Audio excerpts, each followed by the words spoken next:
2000년도에 시드니 올림픽에서 그 올림픽 수영 종목에 출전했던 사람 중에 에릭 무산반이라는 선수가 있었습니다. 적도기니에서 출전한 선수였는데 이 사람은 원래 수영을 하던 사람이 아니고 수영 대회 전 9개월 동안 특별 훈련을 받고 나온 사람입니다.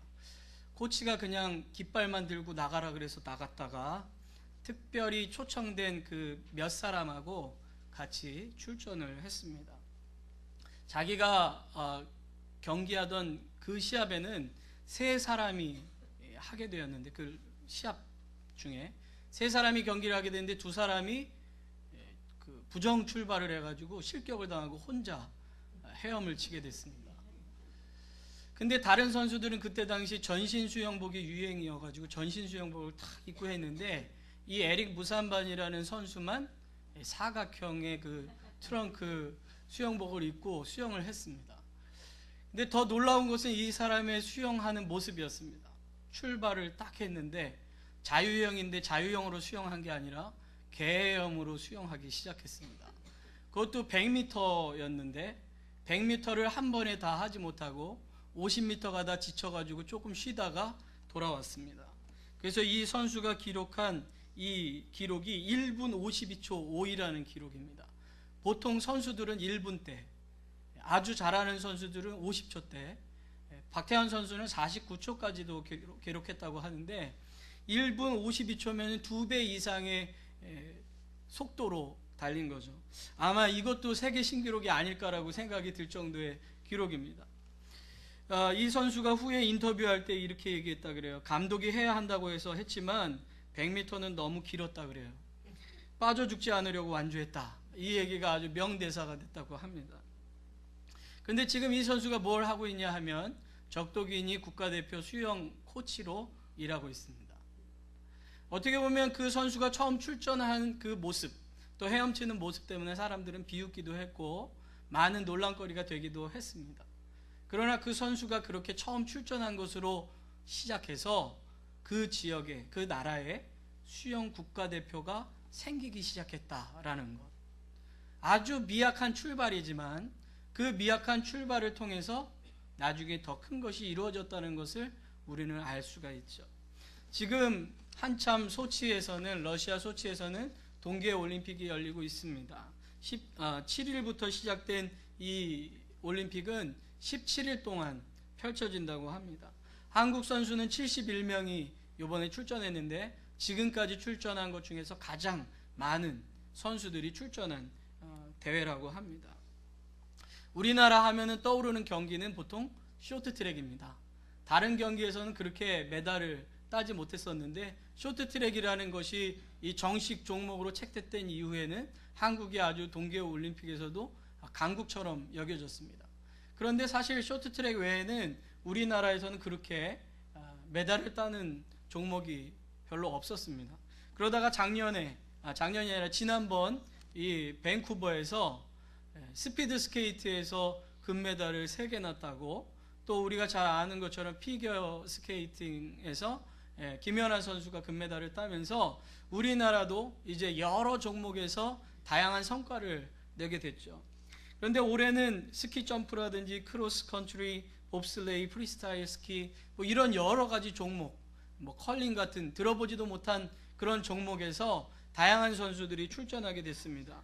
첫날 경기에 우리나라의 이채원 선수라는 여자 선수가 크로스 컨트리라는 경기를 출전을 했는데 이 여자 선수는 1981년생의 33살의 선수입니다. 그런데다가 몇 년 전에 결혼을 해서 아이를 낳은 그런 선수이죠. 근데 이 선수는 2002년 솔트레이크 시티 대회로부터 해서 올해 4번째 경기를 출전하게 됐습니다. 이 선수가 첫날 경기한 경기가 어떤 경기냐면 15km 추적이라는 그런 경기인데 7.5km를 이제 그 클래시컬한 주법으로 달립니다. 그리고 7.5km를 자유로운 방법으로 다시 달려가지고 그거를 기록을 재는 그런 경기인데 44분 17초 2라는 기록이에요. 몇 위냐? 54위입니다. 거의 뒤쪽에 있는 그런 기록입니다. 그런 기록들을 보면 우리가 무슨 54위 하려고 그 먼 나라까지 갔냐, 돈을 들이면서 그걸 하냐라고 생각할 수 있을지 모르겠지만, 이 이채원이라는 선수의 키가 154cm예요. 평균 신장보다도 그렇게 큰 신장은 아니죠, 그렇죠? 그런데 이 크로스컨트리라는 종목은 여러분들 잘 들어보시지 못했는지 모르겠지만 보통 동유럽권, 북유럽권 선수들이 잘하는 경기입니다. 무슨 노르웨이라든지 스웨덴이라든지 핀란드라든지 정말 눈 많은 나라에, 그것도 등치 큰 선수들이 아주 체력 좋은 선수들만 할 수 있는 그런 경기에서 세계 대회에 나갔다는 것만으로도 사실 대단한 거죠. 그것도 4번씩이나. 우리가 그냥 보기에는 54위라는 그런 순위가 별것 아닌 것처럼 느껴지고, 그냥 그걸로 봐서는 야, 또 이 사람 실패했네, 이렇게 볼 수 있는 그런 모습일지 모르지만, 그녀의 그런 선전을 통해서 다른 우리나라의 어린 선수들이 우리나라도 크로스컨트리 올림픽에 나갈 수 있구나, 저렇게 대회에 출전할 수 있겠구나 하는 꿈을 가지고 그것을 통해서 우리나라의 기반이 잡혀져 가는 거죠. 한때 그 쿨러닝이라는 영화가 한 적이 있었는데 혹시 기억나는지 모르겠는데요, 자메이카의 봅슬레이 팀입니다. 봅슬레이라는 경기는 눈썰매 같은 경기인데 아주 높은 곳에서 눈을 얼려가지고 거기를 이렇게 타고 내려오는 경기입니다. 보통 6명도 타고 그렇게 하는 경기인데요. 아니, 자메이카는 눈이 없잖아요, 그렇죠? 그 얼마나 그거를 처음 출발하기가 어려웠겠어요. 그 쿨러닝이라는 영화는 사실 실화를 바탕으로 한 겁니다. 1988년도에 서울올림픽에 출전하려던 육상 선수가 출전이 실패되자 동계올림픽이라도 출전하고 싶어가지고 친구들하고 만들어가지고 출전한 겁니다. 그런데 그게 일회성으로 끝난 게 아니라 지금도 계속돼서 이번 소치 올림픽 때도 봅슬레이 팀이 출전을 했습니다. 혹시 우리나라 국가대표라는 영화 보셨어요? 스키 점프에 대한 그런 영화였는데, 거기도 보면 우리나라의 스키 점프대도 없고 그것을 실제로 하던 사람들이 없었기 때문에 그냥 스키를 타던 몇몇 선수를 모아가지고 했는데 지금도 정말 몇 명밖에 안 됩니다. 우리나라에서는 연습할 수 없고 대회를 해도 보통 외국으로 나가야 되는데 지원하는 그 회사가 없어서 자신들이 노동을 해서 돈을 벌어서 그걸로 출전비를 모아서 한 선수들입니다. 근데 놀랍게도 이번에 그 선수들 중에 4명이 그 경기에 출전해서 3명이 본선에 진출을 했습니다. 대단하죠. 우리가 어떻게 보면은 이거 될까 하는 그런 모든 일들, 또는 막상 시도했지만 별것 아닌 것 같은 일들이 처음 누군가가 어려운 환경 속에서 시작했을 때 그곳에서부터 아주 작지만 그 일들을 통해서 하나하나 일이 되어져 가는 것을 볼 수가 있죠.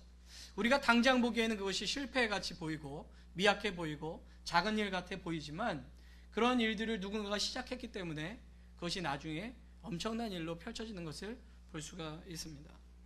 오늘 우리가 읽은 이 말씀은 우리가 2주 동안 바울이 아덴에서 복음을 전한 내용의 결실에 대한 내용입니다. 지난번에도 이야기한 것처럼 베레아에서 쫓기듯이 320km, 거의 200마일 되는 거리를 내려온 이 바울은 아덴에서 자기의 동료들인 디모데와 실라를 기다립니다. 처음에는 자신이 하나님께서 부르신 지역은 이 아가야 지방이 아니라 마케도니아 지역이었기 때문에 복음을 전하지 않고 자신들의 동료를 기다리는 데 시간을 씁니다. 그러다가 자신이 어떤 한 가지를 보게 되는데, 그게 무엇이냐면 이 아덴이라는 동네가 우상으로 완전히 뒤덮여 있다는 것을 발견하게 되는 거죠. 그때 그의 마음속에 하나님의 마음이 생기기 시작합니다. 그 마음을 성경에는 분이라고 여기지만, 그 분이라는 표현은 단순히 그 사람들에게 화가 났다는 것이 아니라 사단의 권세에 붙잡혀 있고 우상숭배로 자신의 인생을 허비하는 사람들에 대한 안타까운 마음, 그 마음이 바울에게 생겼다는 거죠. 그래서 바울이 그런 마음이 들자마자 어떻게 했냐면 유대인의 회당에 들어가서 사람들에게 복음을 전하고 또 저자에 다니면서 사람들에게 복음을 전합니다.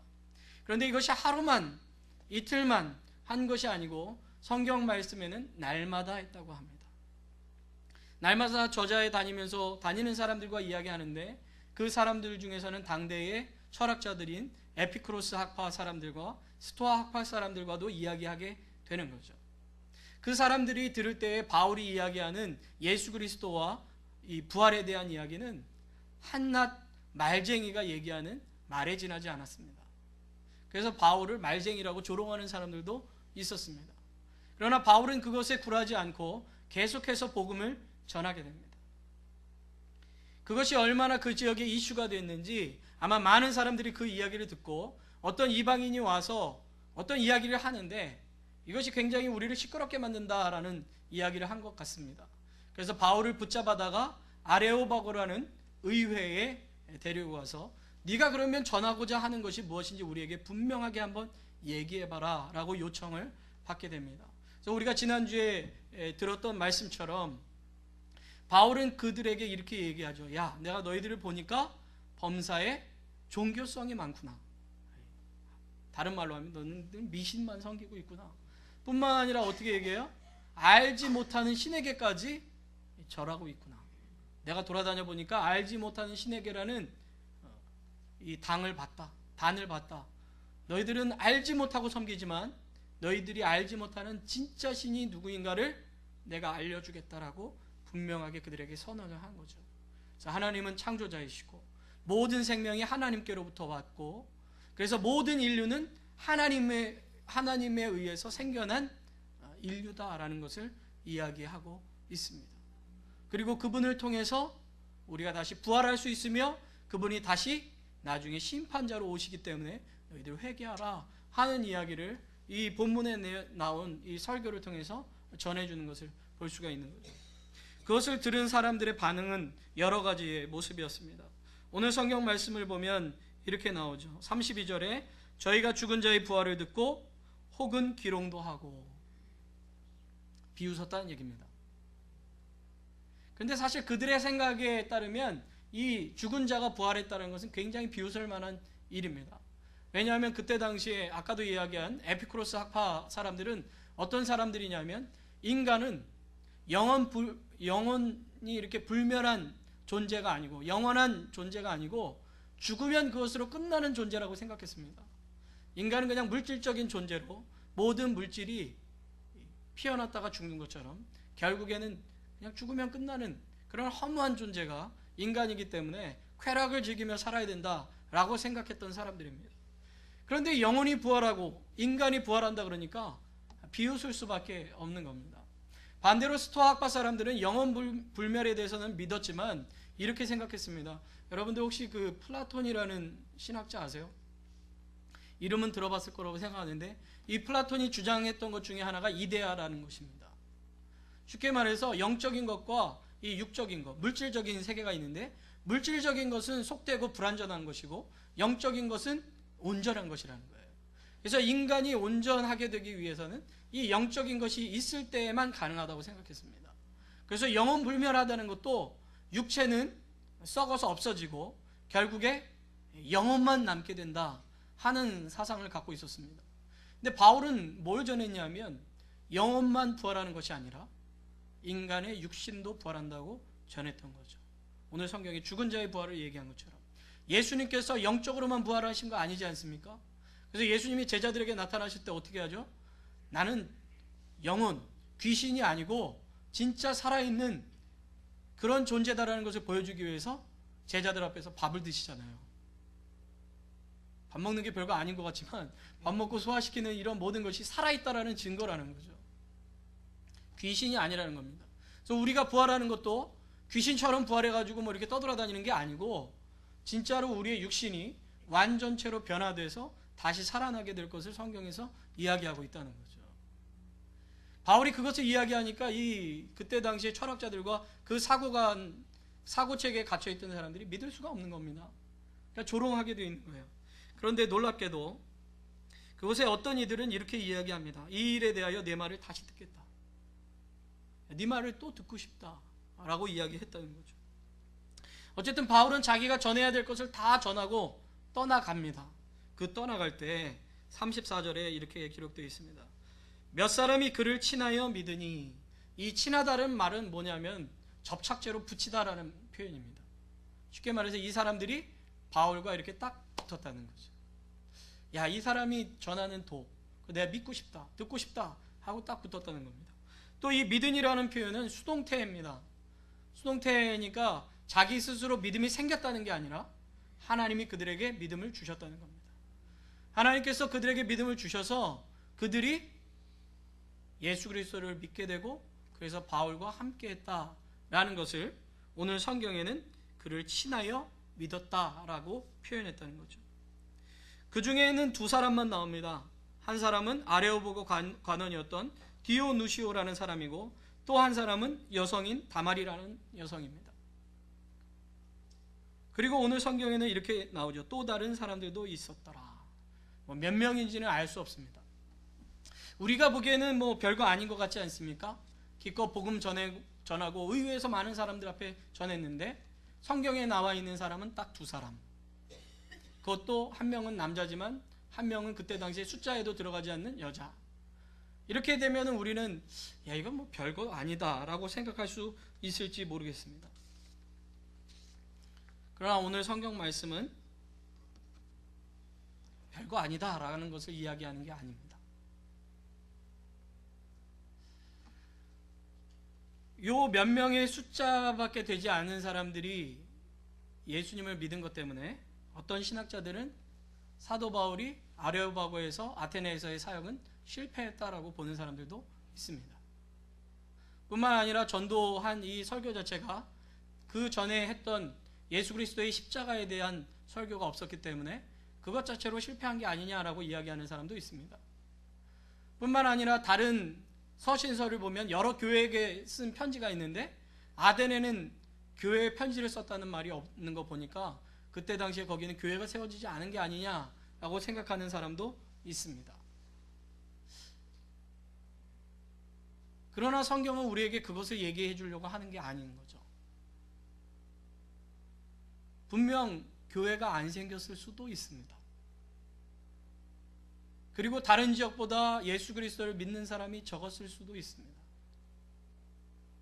그러나 성경에서 분명히 이야기하고 싶은 것은 바울이 지금 계속해서 말씀드린 것처럼 하나님의 마음을 품고 그 일을 하고 있다는 겁니다.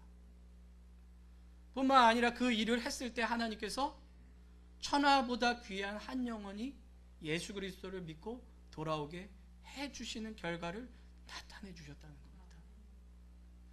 교회가 크게 생겼느냐 적게 생겼느냐가 중요한 것이 아니고 우상으로 뒤덮여져 있던 곳에 예수 그리스도가 전해졌다는 것이 중요한 것이고 그 속에서 하나님께서 생명을 살리는 일을 하셨다는 것이 중요하다는 거죠. 요즘 시대의 사람들은 효율성과 능률성을 굉장히 중요하게 생각합니다. 그래서 모든 일을 해도 적은 돈으로 큰 일을 하기 원하고 적은 시간으로 많은 일을 하기를 원합니다. 이거는 사실 기업의 원리고 세상의 원리입니다. 그러나 복음의 원리는 아닙니다. 교회의 원리는 좀 다릅니다. 만약에 주님께서 작은 것으로 큰 일을 하기를 원하신다면 예수님이 직접 이 땅에 오셔서 죄인을 살리실 필요가 없습니다. 그냥 다 죽여버리고 새로 만드시면 됩니다. 근데 하나님은 그렇게 하지 않으셨습니다. 그분이 오셔서 그분이 우리를 살리셨습니다. 그러나 예수님이 공생의 3년 동안 제자 삼은 사람은 결국 몇 명입니까? 12명이라고 하지만 한 명은 배신했고 11명입니다. 예수님이 부활하신 것을 보고 남은 사람들은 몇 명입니까? 120명밖에 안 됩니다. 그래서 어떤 사람들은 예수님의 사역이 실패했다고 얘기하는 사람도 있습니다. 이단들이 그렇게 얘기합니다. 제가 고등학교 때 우연히 통일교 예배당에 갔습니다. 그때 통일교 목사님이 그렇게 얘기하더라고요. 예수님이 십자가에서 죽은 것으로 실패했기 때문에 하나님께서 문선명 선생님을 내려보내셨다 이렇게 얘기했습니다. 여러분들 그렇게 믿으십니까? 우리는 전혀 그렇게 믿지 않습니다. 예수님이 죽으셨기 때문에 모든 것을 살렸다고 믿습니다. 오히려 예수님이 손해보신 것 때문에 우리가 생명을 얻게 되는 거죠. 예수님께서 이 땅에 우리에게 모든 것을 주셨기 때문에 우리가 이 땅에서 그리스도인으로 살아갈 소망을 얻게 되는 것입니다. 그것이 교회의 원리인 거예요. 그것이 어떻게 보면 효율성과 능률성보다도 더 중요한 일입니다. 제가 괌에 있을 때 사이판 선교사님을 알게 됐습니다. 이 사이판 선교사님은 원주민을 사역하시는 선교사님이십니다. 그때 당시에 사이판에 원주민을 사역하시는 선교사님은 제가 알기로는 그분 한 분밖에 없었습니다. 분명 한인교회도 있었고 미국 사람이나 여러 다른 민족의 사람들이 자기 민족을 위해서 세운 교회들은 있었습니다. 그러나 그곳에 있는 마이크로네시아인들을 위한 선교사님들은 없었던 걸로 알고 있습니다. 그래서 이 선교사님이 어쨌든 열심히 그 지역의 주민들과 더불어 살아가면서 그 사람들을 전도해서 몇 명이 예수님을 믿게 됐습니다. 그래서 이분이 그곳에서 정말 열심히 사역을 하셔서 부지를 얻게 됐습니다. 원래 사이판 같은 데는 그 외국인이 땅을 살 수가 없습니다. 빌려주기만 합니다.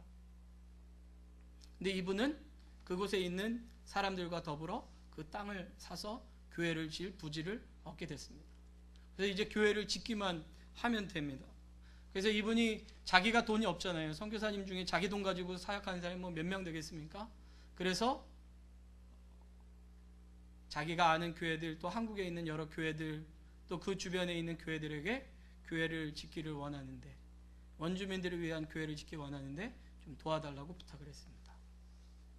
그런데 많은 사람들이 이 효율성과 능률성이 없다는 이유로 도와주지를 않았습니다. 사이판은 물가가 굉장히 비쌉니다. 왜냐하면 다른 곳에서 다 자재가 들어오는 섬이기 때문에, 자기네들이 직접 만드는 게 없기 때문에 물가 자체가 굉장히 비싸고, 미국 땅이기 때문에 또 물가가 굉장히 비쌉니다. 그러니까 필리핀의 교회 한 3채 지어줄 돈으로 한 채밖에 못 짓습니다. 여기에 지붕 하나 씌워야 다른 곳에는 교회 하나를 지을 수 있을 정도입니다. 그러니까 많은 교회들이 이렇게 얘기하는 겁니다. 사이판에 교회 하나 져줄 거면 필리핀에 교회 3개 세우겠다. 다른 어려운 지역에 교회 더 많이 세우겠다. 이렇게 얘기하는 겁니다. 지붕 하나 씌워주는 거 교회 이름도 별로 나지도 않는데 그렇게 하는 것보다 차라리 우리 교회 이름으로 교회 하나를 져주는 게 낫겠다. 이렇게 생각하는 겁니다. 그래서 아직도 교회를 못 졌습니다. 제가 괌에 있을 때부터 그렇게 됐는데 지금까지도 교회를 짓지 못하고 많은 교회에 편지를 써서 벽돌 한 장이라도 좀 도와달라고 이렇게 편지를 쓰고 있습니다. 그러나 교회는 그런 곳이 아니라는 거죠. 손해를 볼지라도 그것이 하나님의 일이라면 해야 되는 것이 교회의 사명인 겁니다. 바울이 오늘 이 아테네에서 어떻게 될지, 몇 명이 믿게 될지 그런 거 따지지 않았습니다. 하나님께서 그에게 주신 이 마음과 그것을 보는 눈을 가지고 그는 그냥 최선을 다했을 뿐입니다. 그때 아주 적은 수라도 그곳에서 열매가 맺게 되는 거죠. 저는 우리 교회가 앞으로 얼만큼 커질지, 수적으로 부흥할지 저는 사실 모르겠습니다. 어쩌면 이렇게 있다가 끝날 수도 있겠죠.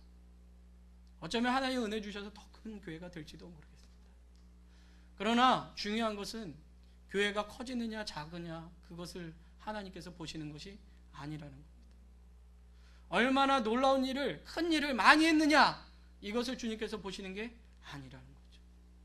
하나님께서 우리에게 보여주는 단 한 가지의 일이라도 우리가 그 일에 대해서 정말 최선을 다해서 한다면 하나님은 그것만으로도 기쁘신 겁니다. 그래서 저는 우리 교회가 좀 그런 교회 됐으면 좋겠습니다. 효율적이고 능률적인 것도 좋지만 열매가 보이지 않는다 할지라도 하나님께서 우리에게 분명하게 주신 것이라면 그것을 위해서 힘을 쏟아붓는 교회가 될 수 있게 되길 바랍니다. 아주 작은 열매일 수 있을지 모르겠지만 그 열매가 세상을 바꿉니다. 여러분, 사실은요, 세상을 다 바꾸는 건 너무너무 힘든 일이에요. 그러나 자기 자신이 바뀌면 세상이 바뀌는 거예요. 우리가 주님의 눈으로 세상을 바라보고 주님의 마음을 품고 하나님의 일을 하나씩 하나씩 해나간다면, 아무리 부족하고 연약한 힘이라 할지라도 하나님은 그들을 통해서 바꿔나가기 시작하시는 겁니다. 우리 교회의 사명이 그거라고 생각합니다. 하나님께서 우리에게 허락하신 한 가지 한 가지의 일들, 또 우리가 만나는 한 사람 한 사람에게 복음을 전하는 사명들, 그런 일들을 감당할 수 있는 그런 교회, 그런 성도 되기를 주님의 이름으로 축원합니다.